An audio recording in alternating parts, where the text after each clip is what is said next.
Hey guys, my name is Zach Heiner, and this is my topic presentation on the Baglihar Dam and what it's like to depend on your mortal enemy for your water.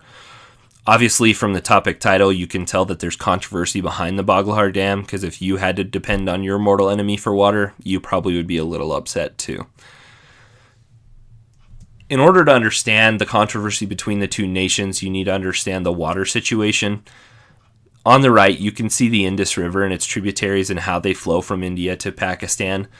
Before the partition of India, this wasn't a big problem, but after, this became a source of conflict and controversy between the two nations as they both used the water for agricultural and other reasons. So in order to find a resolution to that conflict, the Indus Water Treaty was put into place. This was done with the help of the World Bank and was signed into law in late 1960. And what it does is divide control over the Indus River and its tributaries between India and Pakistan. Control over the eastern three rivers, the Indus, the Chenab, and the Hellam, were given to Pakistan, while control over the western rivers, the Ravi, the Beas, and the Sutlej, were given to India. Now, because the eastern rivers flow from India into Pakistan, strict guidelines were put into place for their use on the Indian side. One of the things that they were allowed to do, though, was build hydroelectric dams for power, and this is where the Baglihar Dam comes into play. The Baglihar Dam is located on the Chenab River in the Indian-controlled Jammu and Kashmir region. This is very close to the Pakistan border, and you guys can understand that this would cause much controversy over the flow that went into Pakistan. The project was originally conceived in 1992, and since its conception has been surrounded in controversy over the design and the ability of the dam. It was eventually approved in 1996, and they started construction in 1999. The first phase of the dam was completed in 2004, but because of flooding and problems on the Pakistan side, controversy was raised, and the second phase wasn't completed until 2008. Now, the dam stands 472 feet high and has a hydroelectric total capacity of 900 megawatts per day.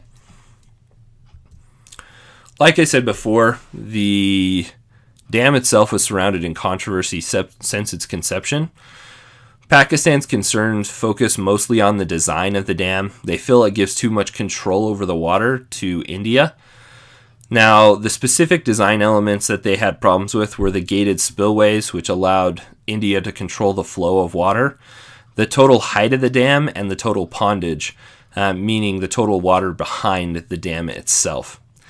Now, they felt that control over the water would give India the ability to use nature as a weapon. So in times of conflict, they could flood or restrict water flow into Pakistan and cause famine.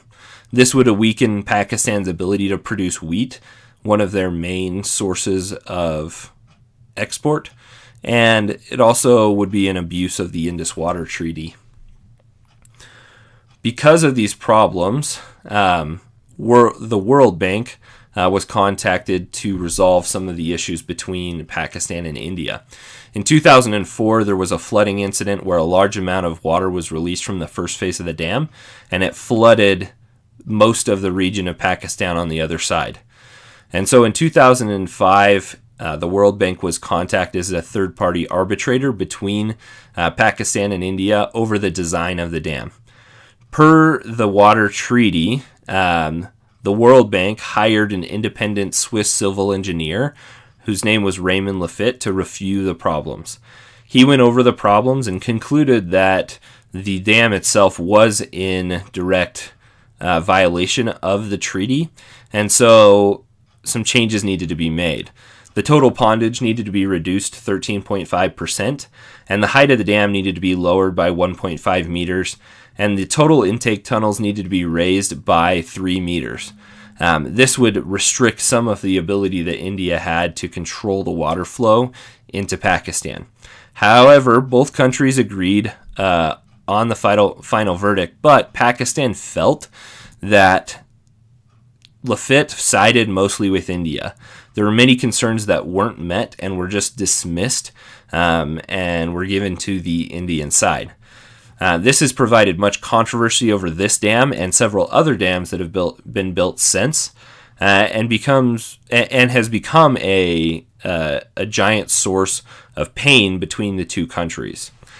Thank you for listening to my presentation. These are my references.